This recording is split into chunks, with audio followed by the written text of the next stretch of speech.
Welcome, everyone, to the Resilient, Wild, and Unstoppable interview series. And I am so excited today.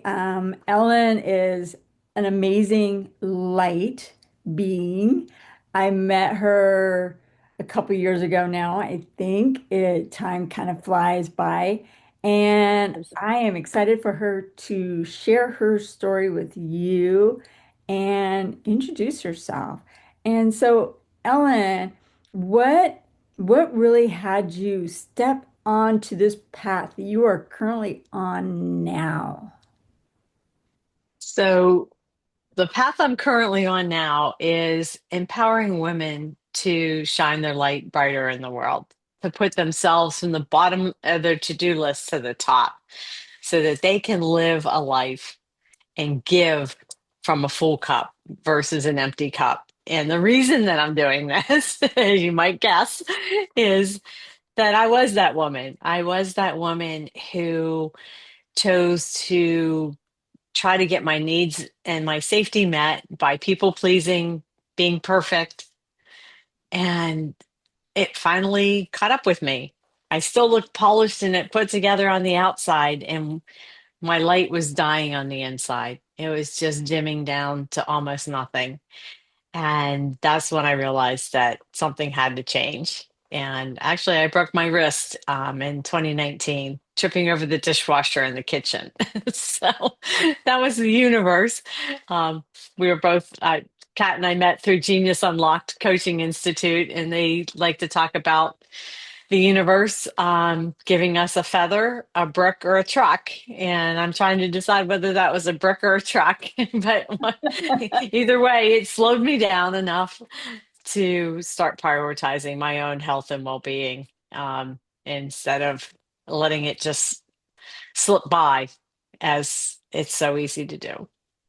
Oh my gosh, that brings back memories because I broke my wrist in 2021. Ooh, Yes. So, how did you break yours? um, moving too fast and not paying attention to the step that was in front of me. Ooh. Yes. I broke my wrist, slightly passed out, woke Ooh. up, and drove myself to ER. Probably not the best approach. Probably not. But at least you got there because you're here. I did survive it all, and I do not recommend it. Do not try No. this at home. So, what was Wow. it? What was it about breaking your wrist that created that aha for wanting and desiring changes in that moment?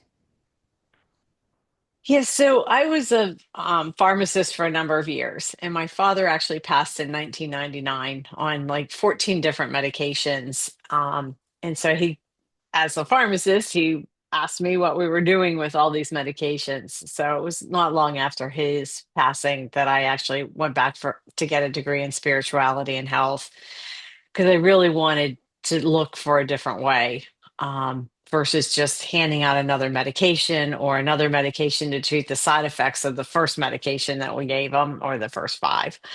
Um, so that path started then.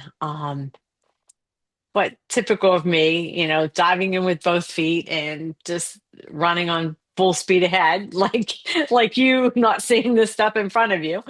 Um, you know, it, I needed another wake up call, and that was my wrist. And for me, it was the final time to say, look, you've had low bone density for a long time. Now you've actually reached osteoporosis. You've had your first fracture.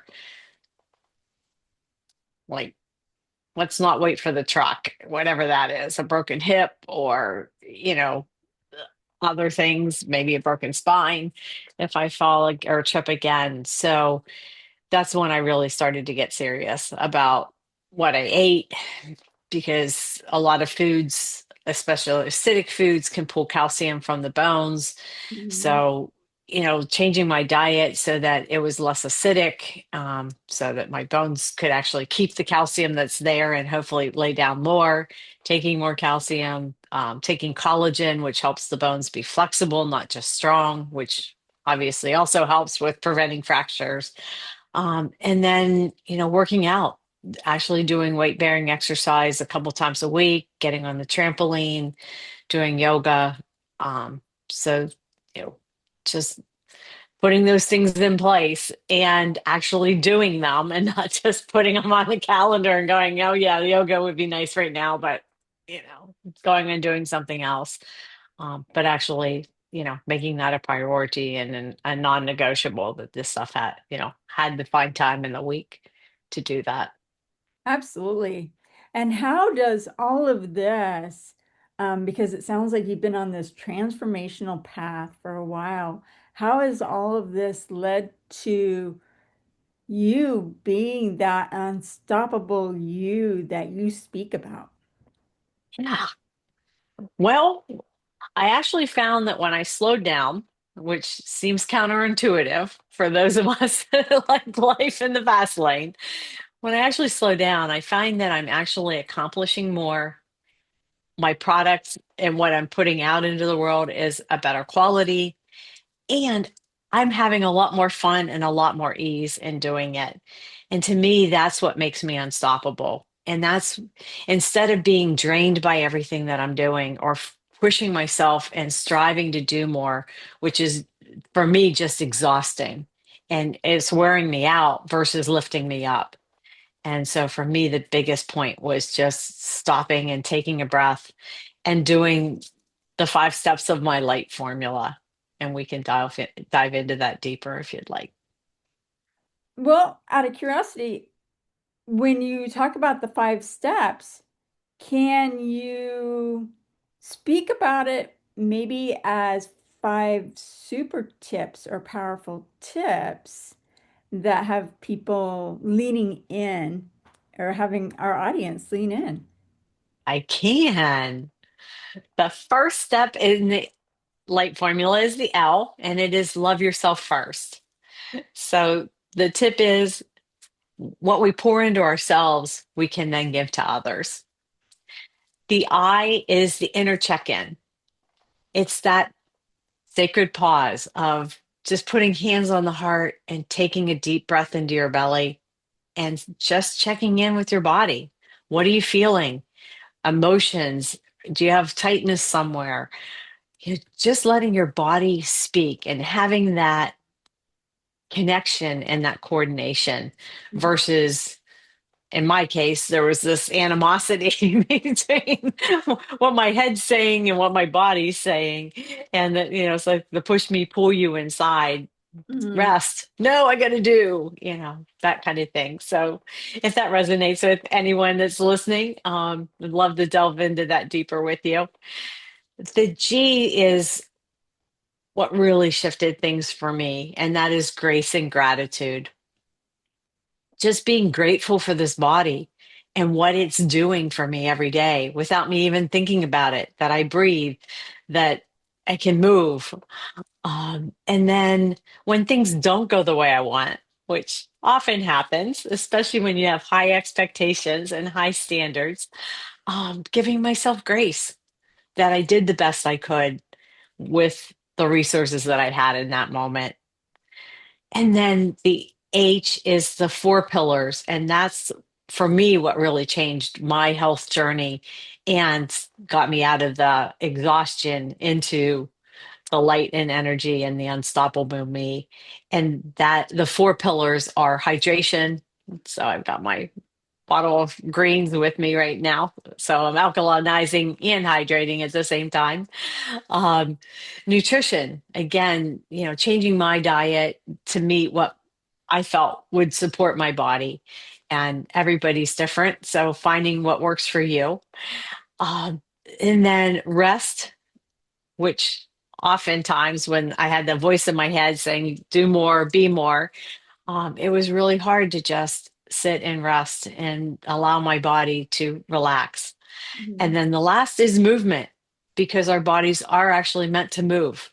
And so a lot of, I spend a lot of time in front of the computers. I'm sure you do, especially since um, the pandemic, a lot of Zoom calls.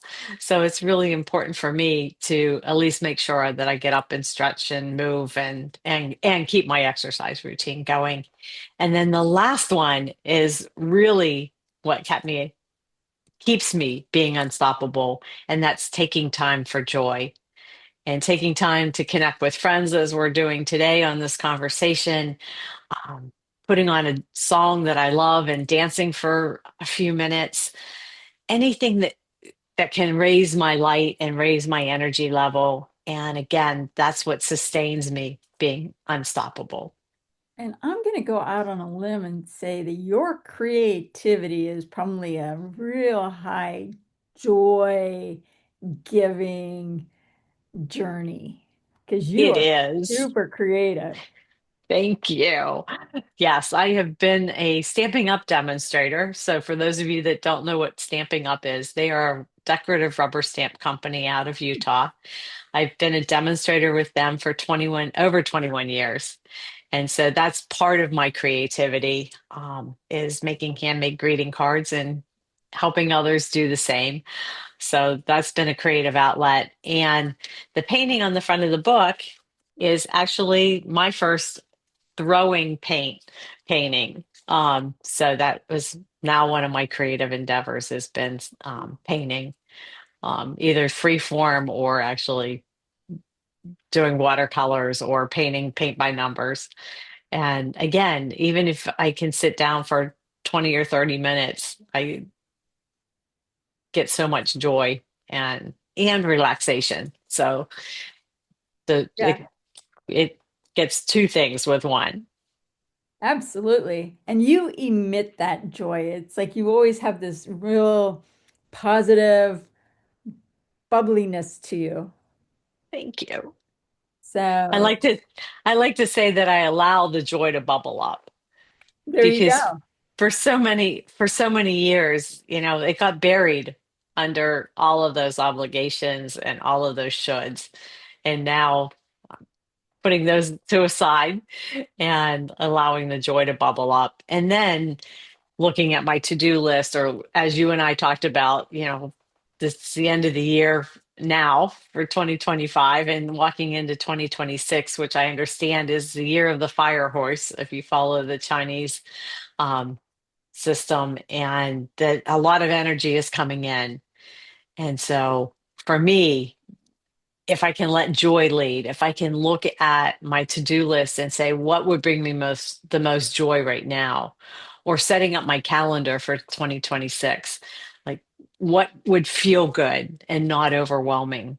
Um, because then I can show up with this bubbly joy instead of with the stress and with the anxiety that used to accompany my life. Absolutely. As we come to a close on this interview, is there anything else that you would love to share to really build that connection with our audience? Sure. I just love to say that if you are overwhelmed and a perfectionist, people pleaser, that there is a way out. That I would encourage you to either get a copy of my book or connect with me at my website, lightnessoneall.com. Whoops, that's this way. Um, and let me see if there's some way that I can help you get your joy back. Because I really do believe that each and every one of us has a light inside of us. And whether it's a nightlight or a megawatt spotlight, we are meant to shine, and that the world needs each and every one of our light. Absolutely. And are you frozen? Oh, there you are. No, no, I'm still here. This has been awesome. I am so glad that we had this opportunity to really shine a light on you. Thank you. And it's great to see you, my friend. And seeing you shine your light in the ripples that your program is doing out into the world. So thank you very much. Thank you.